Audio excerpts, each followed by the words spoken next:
We can all learn from each other's lives. That's why I entitled my presentation to you this afternoon, Life, Your Ongoing Story. And I hope that in the time I have, I can share some of the insights and experiences that have guided me in the creation of my life story. In the first place, I would like you to see yourself as storytellers, because each and every one of you is a storyteller. And your story is you, is who you are, where you come from, what you want to be.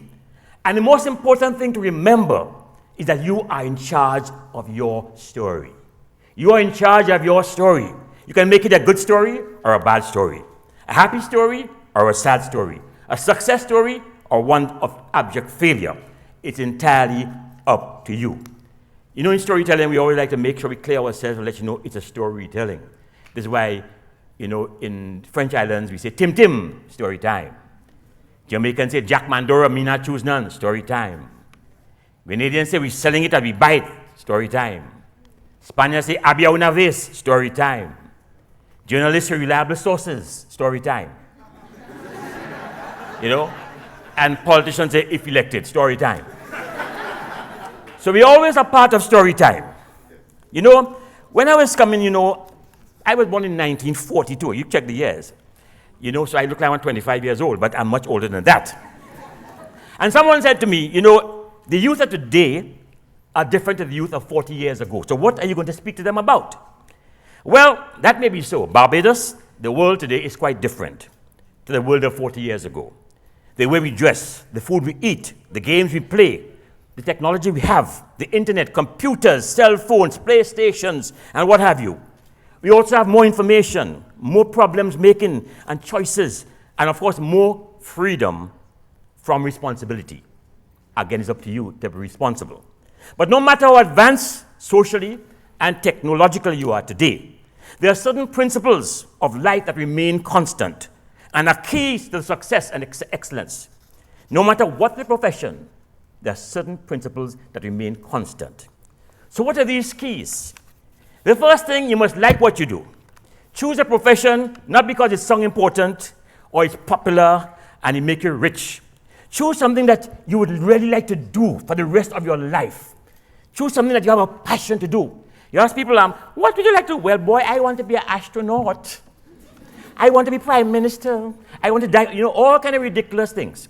Choose something that you know you can do, you know? Because, you know, the road ahead becomes much easier when you know exactly where you want to go. And you have a wider chance and choice of careers today than I had when I was growing up. In my school, languages were English, Latin, Spanish, French. Sciences were maths, physics, and chemistry. And that was it. Nothing else. No botany, no biology, no computer science, all that kind of thing. Not only that, but today education is free. So many of you take it for granted. But in my day, you had to pay to go to school. They had something called school fees. You see? So appreciate the opportunity you have to get an education in Barbados. Happy is a man who finds something he loves to do and get paid for it. I gave up a good job to become a storyteller. You know, when I was growing up, West Indian parents did not like their children to become things like comedians or comics. No mother wanted to introduce her son to this. Meet my son, the clown. But if you're an engineer, doctor, lawyer, composer, interior decorator, was okay. So I became a storyteller. You know? So, as I said, your story begins with you.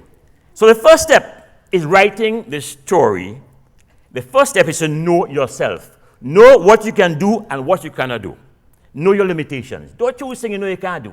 If you can't do it, there's no shame in saying, I don't know, and go and seek help. Some people have this attitude, big ego. They're not asking for no help. I'm too bright. I don't need no help. If you can't do the damn thing, left it alone, go and ask for help. Right? It's like the lion going to the jungle, asking people, who is the king of the jungle? Gone to monkey. Who is the king of the jungle? Monkey say you. Gone to alligator. Who is the king of the jungle? Alligator say you. Gone to elephant. Who is the king? Elephant pick him up, so boop, throw him in the bush. He gets up, he say, hello. You did not have to get on so because you don't know the answer, you know. So a lot of people don't know themselves. So the first step is to know yourself, right? then try to see yourself the way other people see you. Sometimes you walk around with ego, well, I'm nice. Everybody like me. And only you think so, nobody like you. If you put yourself in the other person's shoes and see how they see you, then you're much better able to react and deal with them, you know? Because we have a way of having this image of ourselves that nobody else has, you know? It's like these three fellas went to heaven. And when they get up there, place packed. They can't get in. So Peter said, y'all can't come in. He said, I mean, we can't come in. This is heaven, we must go in. So he said, all right, tell me what you did on earth and I'll let you in. First fellow said, well, when I was an engineer. He said, oh, you're making bomb and thing down to hell for you. Next fellow, well, I was a scientist. Oh, you cloning people, trying to take God's job, down to hell for you. Next fellow from Barbados, but he's frightened. He said, well, I was a teacher. Peter said, come in, you've been through hell already. Come in, man, come in, come in. So try to see yourself the way other people see you. Which means you have to develop something called perspective. Now, perspective is the way you see things, your own point of view.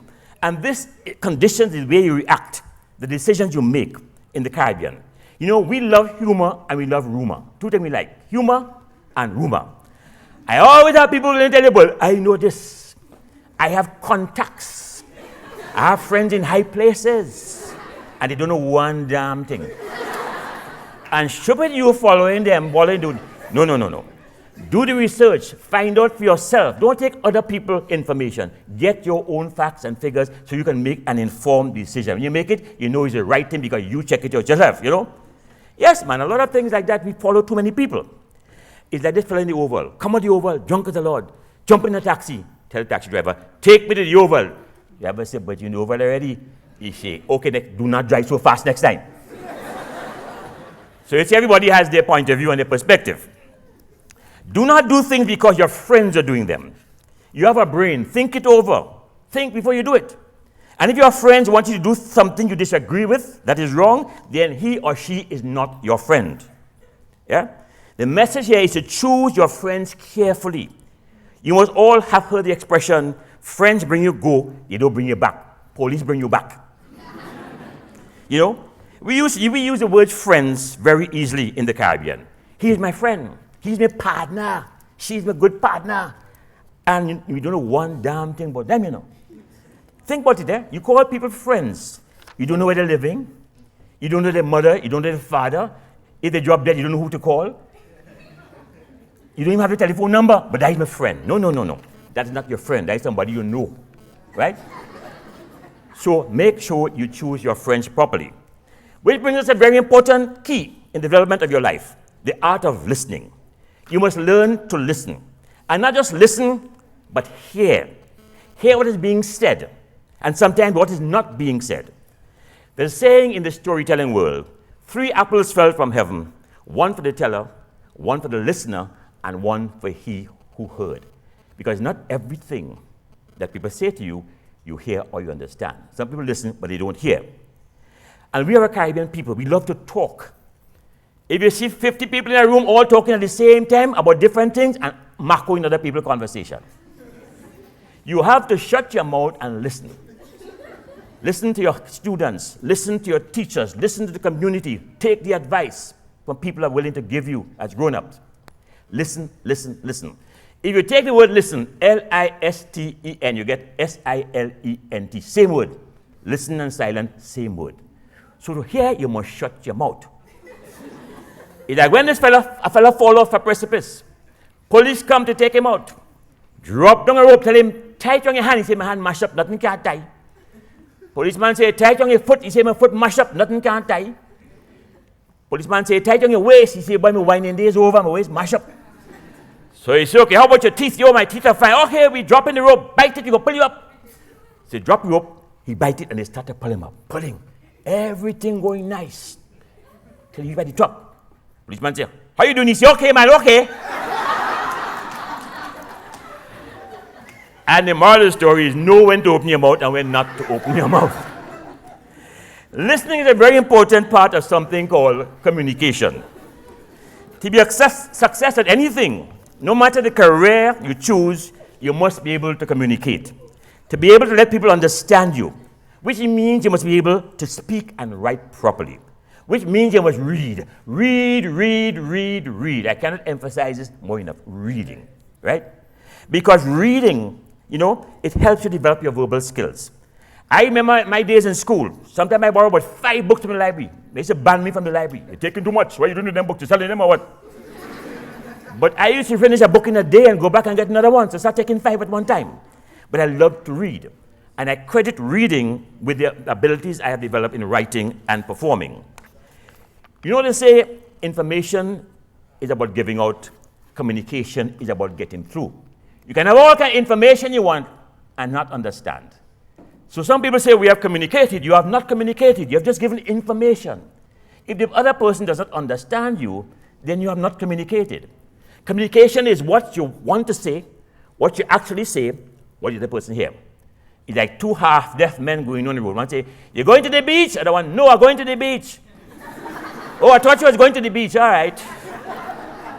You see, because think of it. People say, "Paul Keynes, what's the biggest problem we have in the Caribbean?" I say our biggest problem is communication. Just think of all the accents: Grenadian, Vincentian, Dominican, Trinidadian, Tobagonian, Ibishan, Kittitian, Caymanian, Bahamian accent. You have uptown accent, you have downtown accent, you have accent by accident, you have endless accent. Do you understand the problem when we talking, Vincentian say prefer, Grenadian say prefer. Arguing prefer, a Trinidadian passing. Say, Trini man, tell us, what is the word prefer or prefer? You say, well, see, personally, I prefer. And as the God really get worse, Dominican say either. And Kittitian people say either. Again, either, a Barbadian passing. Bajans feel they talk the best, eh? So they say, Baj, tell us, man, what is the word either or either? Hey, the Baj man, either.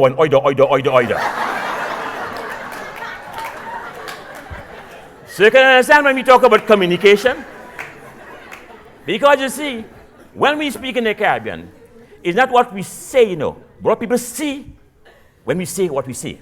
It's the word that makes a picture. This is why I don't use PowerPoint. I use my words to create the pictures. The words supposed to create the pictures. PowerPoint is support.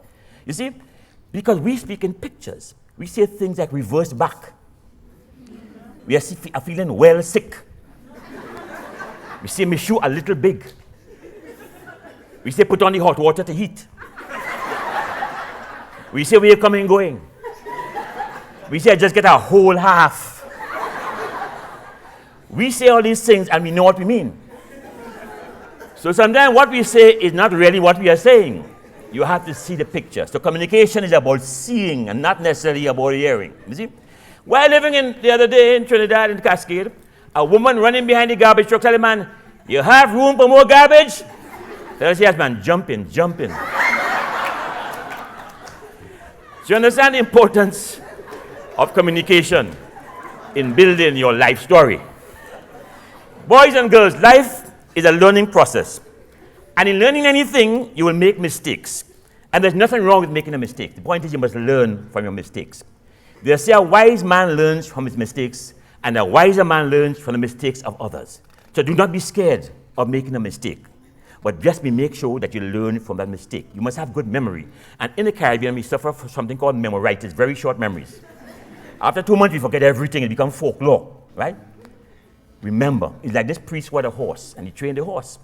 So you tell the fella come to buy the horse. So you tell him, when I train the horse, when I want the horse to go fast, I say, "Praise be the Lord." When I want the horse to stop, I say, "Amen." He said, "No problem, give me the horse." So going down the road, he decided to try it out. He said, "Praise be the Lord," and the horse take off, it starts to go heading for a precipice. As it's about to go over, he bawled, "Amen."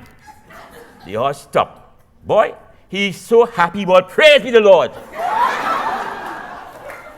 You understand? He had poor memory. I remember I wrote my first book called When Moon Shine. I could not find anybody to publish it. So I took what little money I had, went to a printer, and got him to produce the book for me. The book cost $2.25. I sold for $3.25. I made $1 in every book. The money I made from that book, I took and made a recording of my poetry and stories and produced a record. That record was a hit.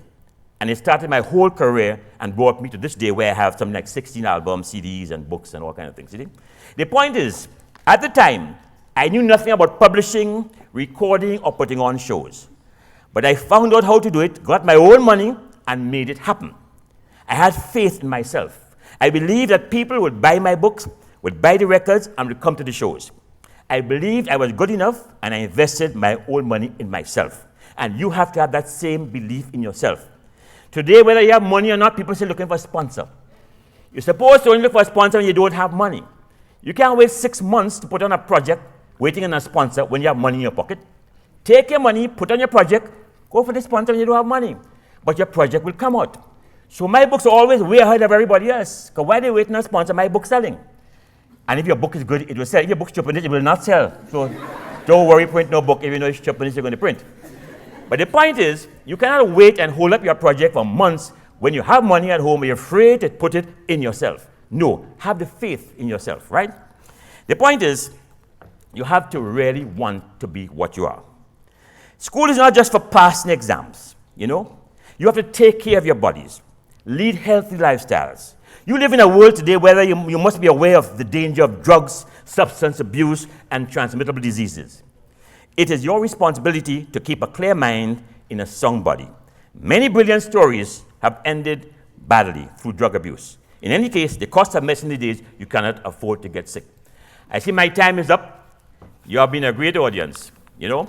But I'll leave you this thought, you know, that you are in charge of your story. Your story is you. And it's entirely up to you how that story comes out, good, bad. And I look forward to the months ahead when I'll be reading about all the success stories that have started right here in this room this afternoon. Thank you very much.